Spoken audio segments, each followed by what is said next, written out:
আসসালামু আলাইকুম রহমতুল্লাহ। আজকে আমরা হিসাব বিজ্ঞান এবং ফিনান্স ডিপার্টমেন্টের বিবিএ অনার্স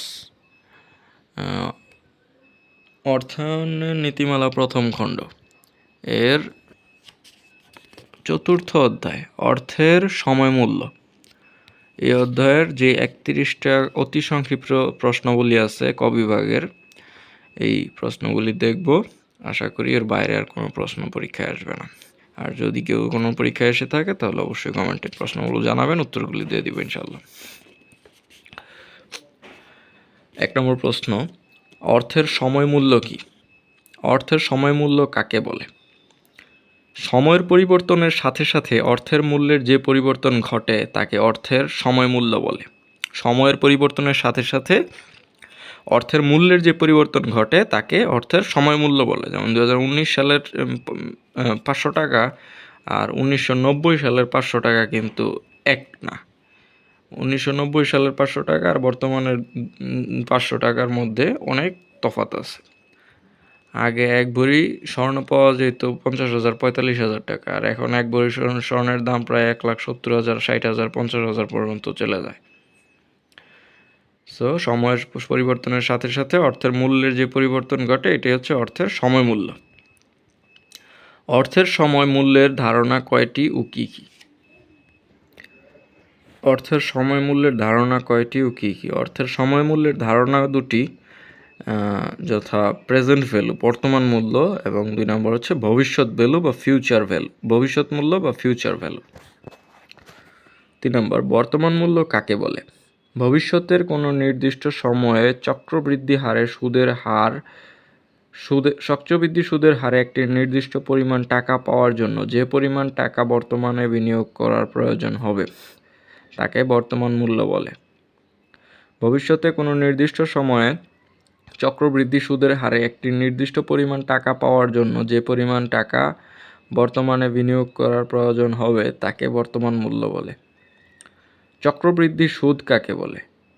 প্রতি বছরের সুদ আসলের সাথে যোগ হয়ে নতুন বৃদ্ধিপ্রাপ্ত আসলের উপর নির্দিষ্ট হারে সুদ ধার্য করাকে চক্রবৃদ্ধি সুদ বলে।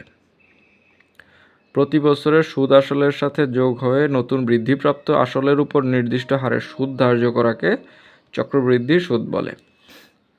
বাট্টাকরণ কি? ভবিষ্যতে কোনো সময়ে প্রাপ্য নির্দিষ্ট পরিমাণ অর্থের আজকের মূল্য কত বা তা নির্ধারণ করার প্রক্রিয়াকে বাট্টাকরণ বলে। ভবিষ্যতে কোনো সময়ে প্রাপ্য নির্দিষ্ট পরিমাণ অর্থের আজকের মূল্য কত তা নির্ধারণ করার প্রক্রিয়াকে বাট্টাকরণ বলে।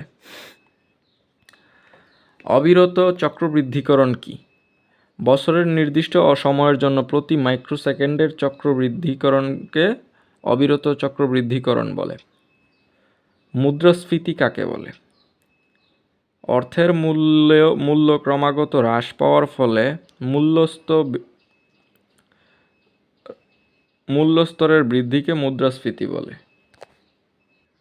অর্থাৎ অর্থের মূল্য ক্রমাগত হ্রাস পাওয়ার ফলে মূল্যস্তরের বৃদ্ধিকে মুদ্রাস্ফীতি বলে।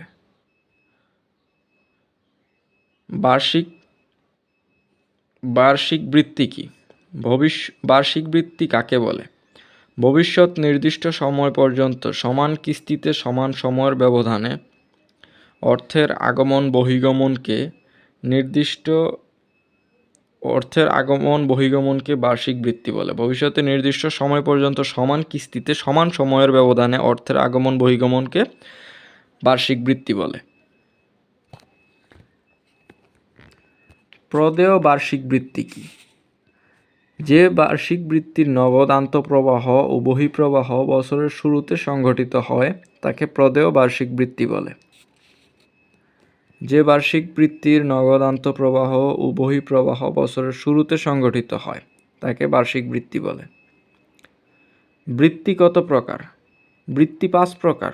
1 নম্বর সাধারণ বৃত্তি, 2 অগ্রিম বৃত্তি, 3 চিরস্থায়ী বৃত্তি, 4 শর্তযুক্ত বৃত্তি, 5 বিলম্বিত বৃত্তি।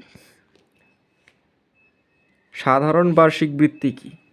যে বার্ষিক বৃত্তির নগদ আন্তঃপ্রবাহ ও বহিঃপ্রবাহ বছরের শেষে সংঘটিত হয় তাকে সাধারণ বার্ষিক বৃত্তি বলে। যে বার্ষিক বৃত্তির নগদান্ত প্রবাহ ও বহিঃপ্রবাহ বছরের শেষে সংঘটিত হয় তাকে সাধারণ বৃত্তি বলে। বিলম্বিত বার্ষিক বৃত্তি বলতে কী বোঝো? যে বার্ষিক বৃত্তির প্রবাহ চুক্তি সম্পাদনের একটি নির্দিষ্ট সময় থেকে আরম্ভ এবং ভবিষ্যতের নির্ধারিত সময় পর্যন্ত চলতে থাকে তাকে বিলম্বিত বার্ষিক বৃত্তি বলে। চিরস্থায়ী বৃত্তি কি? নির্দিষ্ট সময় পর পর সমপরিমাণ কোনো বৃত্তির অর্থ যদি অনির্দিষ্টকাল পর্যন্ত প্রদান করা হয় বা পাওয়া যায় তাকে চিরস্থায়ী বৃত্তি বলে। নির্দিষ্ট সময় পর পর সমপরিমাণ কোনো বৃত্তির অর্থ যদি অনির্দিষ্টকাল পর্যন্ত প্রদান করা হয় বা পাওয়া যায় তাকে চিরস্থায়ী বৃত্তি বলে। অ্যানুইটি ডিউ এর সূত্র কি? অ্যানুইটি ডিউ এর সূত্র হচ্ছে FV = A × 1 + I whole to the power n minus 1 divided by 1 whole divided by 1 into 1 plus I। FV নির্ণয়ে অর্ডিনারি অ্যানুইটি এর সূত্র লিখো। FV = A × 1 plus I whole to the power n minus I divided by 1।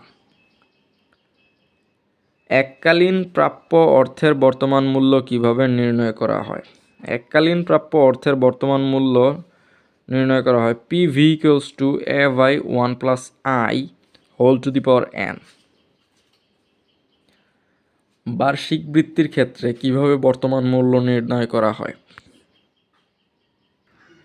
বার্ষিক বৃত্তির ক্ষেত্রে যেভাবে বর্তমান মূল্য নির্ণয় করা হয় PV = 1 × 1 - 1/1 + I whole to the power n divided by I। এই সূত্র ব্যবহার করে বার্ষিক বৃত্তির ক্ষেত্রে বর্তমান মূল্য নির্ণয় করা হয়। অনন্ত সময় এর জন্য প্রাপ্য অর্থের বর্তমান মূল্য কত?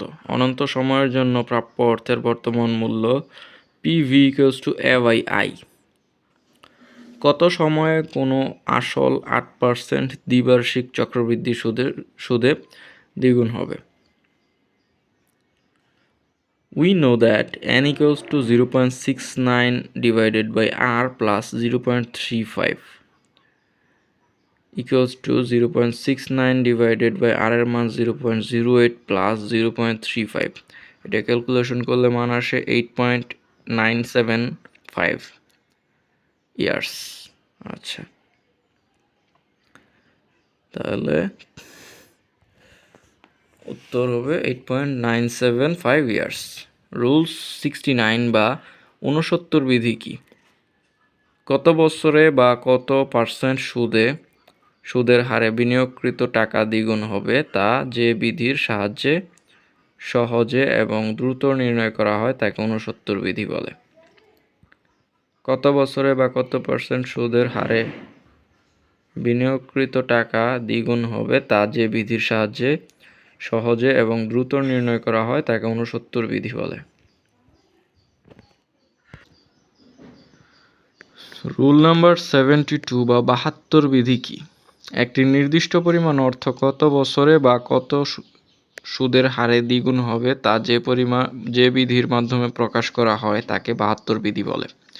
PVIF বর্তমান মূল্যের সুদের ফ্যাক্টর কি?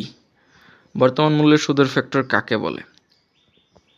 ভবিষ্যতে 1 টাকা পেলে তার আজকের মূল্য কত হবে নির্ধারণ করার সংক্ষিপ্ত রূপকেই বর্তমান মূল্যের সুদের ফ্যাক্টর বলে।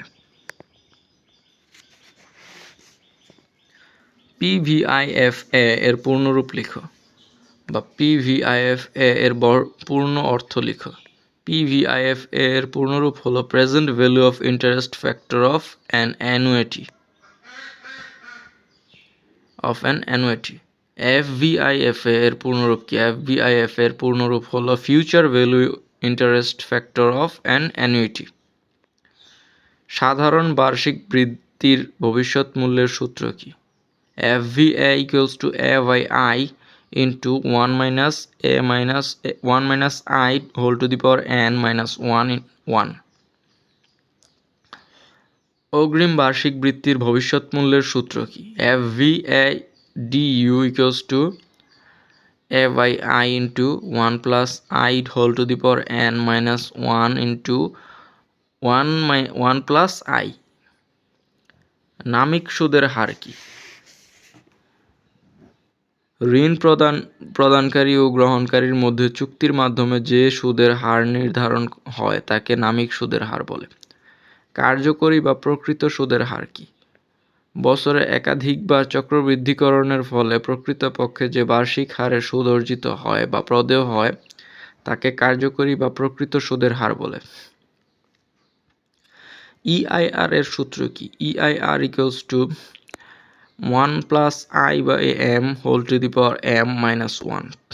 অবচয় কি? সম্পত্তির ব্যবহারজনিত ক্ষয়কে অবচয় বলে।